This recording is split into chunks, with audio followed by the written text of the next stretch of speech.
Let me just start off by telling you a little bit about my parents. My mother's Sephardi and my dad's Ashkenazi. My mum was always the hard hand of the law as far as Judaism came. It was mainly my dad, I think, who sort of encouraged the religiousness. I'm from a family where we are traditional. My parents believe in God and all the Orthodox beliefs. But practically, we didn't really do so much at home. I was brought up to go to shul every week. I think we always followed all the festivals and had all the traditions. But I think it was my dad's main priority to get us to be to actually be more proactive. We had an Orthodox house. To begin with, my parents weren't, I suppose they always classed themselves as Orthodox, but they weren't overly observant, used to go out on Shabbat. My mother was not Orthodox, but she attended an Orthodox school growing up. Over the years, I think they got more involved in the community. We've always been in the same community. They got more involved, and as they got more involved, they became more observant. My father would go to shul every morning. My mum, my sister and me go to synagogue occasionally, not very regularly. I used to stay in bed, sleep. At the time they were very, very Jewish and very proud, and so it featured very heavily. At university there was a lot of things to get involved in. The community was pluralist, which I found quite difficult at the beginning to get involved in because a lot of the people were doing things that I wasn't used to. And I was aware of different people doing different things, but it wasn't what I had grown to become used to. Yeah, I grew up going to Finchley Reform Synagogue, which is a really nice place. I have a lot of affection for it, definitely. But it wasn't a big part of my life when I was below the age of 10. I just don't really remember very much. I remember, going for the high holy days and just trying to eat as much apples and honey as I could, really. But I think since my bar mitzvah, I kind of did have a more and more close relationship with it, and I went to youth events there and stuff. I think I went to Shabbat Nim there. Just before I went to university, I became more religious and became completely Shomer Shabbat, which I hadn't been before. I was always kept most of Shabbat, but used to turn on lights and carry. But I cut all that out, and even when I went away from home, where it's more difficult, I kept to my beliefs and also started eating strictly kosher.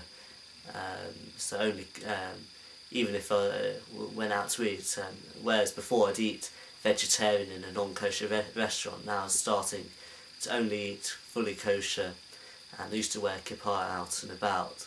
My Jewish identity before I came to university was, I felt quite strongly Jewish because I was in a city full of people who weren't. And since coming here, and I've seen other Jewish people, and in a way I've seen the more stereotyped Jewish people, and the more of the southern Jewish and less of the peripheral Jews. And I've had I've felt that some people are a bit cliquey, a bit closed, and a little spoilt in places. And it's made me want to be less of a part. I don't want to be that. I don't want to be seen as part of that. So in a way I've pushed it further away since I've come to university. I don't know how much my religious practice changed with the Jewish society, but I know that when I was staying in college with non-Jewish people, I was very aware of saying that I was Jewish and then doing things that didn't indicate that I was fully committed. So perhaps initially I was quite keen to do all the things in the way that I thought that they should be done, and was quite conscientious about it because I didn't want to be giving mixed messages. And it's funny because the more I did, the more I wanted to do them anyway. And now when I go there, I feel quite connected to it as an institution, but not really part of the community at large because I don't live in London most of the time, and also because I think since my late teens, my Jewish affiliations have changed a little bit. Not narrowed. I don't think of myself at all as being not reform, but I think they've expanded to kind of include Masorti, and I've been to lots of different types of synagogues, and I often go to synagogues in London which are not are not finished Reform. So it's a quite a flexible relationship, I guess. One thing I was adamant of when I went to uni was that I was going to keep Shabbat and stay Shomer Shabbat. Unfortunately, when I arrived to uni, they closed Hillel in Nottingham and they opened up some kosher flats, and I went to live in them. And I presumed it would be easy to keep Shabbat. Unfortunately, all the locks on the doors were electronic, so to get into the front gate of the complex, you needed an electronic key. To get into the front door of the building, you needed an electronic key. To get into the front door of the flat, you needed one, and to get into your room, you needed one. So immediately I was faced with a problem, and the solutions offered to me, I suppose if I was deadly serious on keeping Shabbat, I would have gone with the solutions, but it meant staying at either someone in the communities over Shabbat, or staying over in the JSOC community house over Shabbat, and neither of them was particularly appealing. So immediately from the first week, I started breaking Shabbat on a small basis. My family, it comes from a very Orthodox background. My great-grandfather was in fact a rabbi, on my mum's side. And even on the other side, traditional Orthodox background. As for me myself, I wouldn't even put myself anywhere. I couldn't say that I'm Orthodox. Although I come from an Orthodox background, I don't keep enough to be Orthodox. I don't go to shul, I don't keep Shabbos, I don't do things like this. So how can that make me Orthodox? Reform, I don't know if I'm Reform either though. I think my beliefs are somewhere either in between or not at all. Obviously there are some differences between, Orthodox Jews and Reform Jews, but within that there are so many divisions that you could move people from one category to another. You once told me that you would pretty much call me Orthodox. That was in our first year. And I can go to an Orthodox shul and pick out people that drive to shul on Shabbos or eat non-kosher food out. So, what makes these people Orthodox? What makes them Reform? I can go, you take my case, I don't eat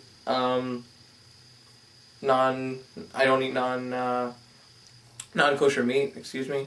I go to shul regularly. Am I, what am I? Am I Reform? Am I Orthodox? People can be moved around so often.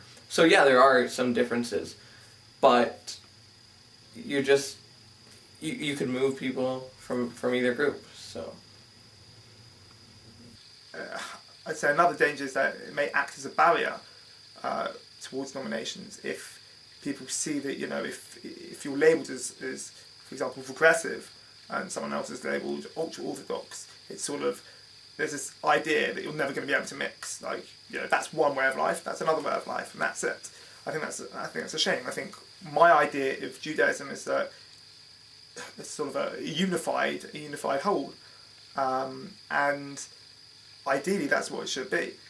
Obviously, lifestyles are very different, but as I said, the use of labels is, I guess, for ourselves to know exactly where everyone stands.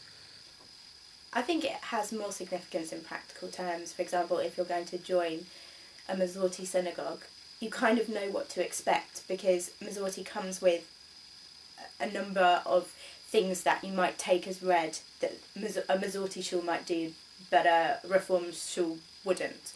And so in that way, someone knows when they go there what's going to happen. I don't know how useful I find them, because at the end of the day, people don't always fit neatly into categories, and it's actually more interesting to just chat to them about what they do believe and how they see the world, which might not be straight down the line Reform or Liberal or Orthodox, and might in fact be a mixture of all of them for certain issues. So it's useful in some ways, it's not useful in other ways. Causes lots of problems, perhaps where they're not needed.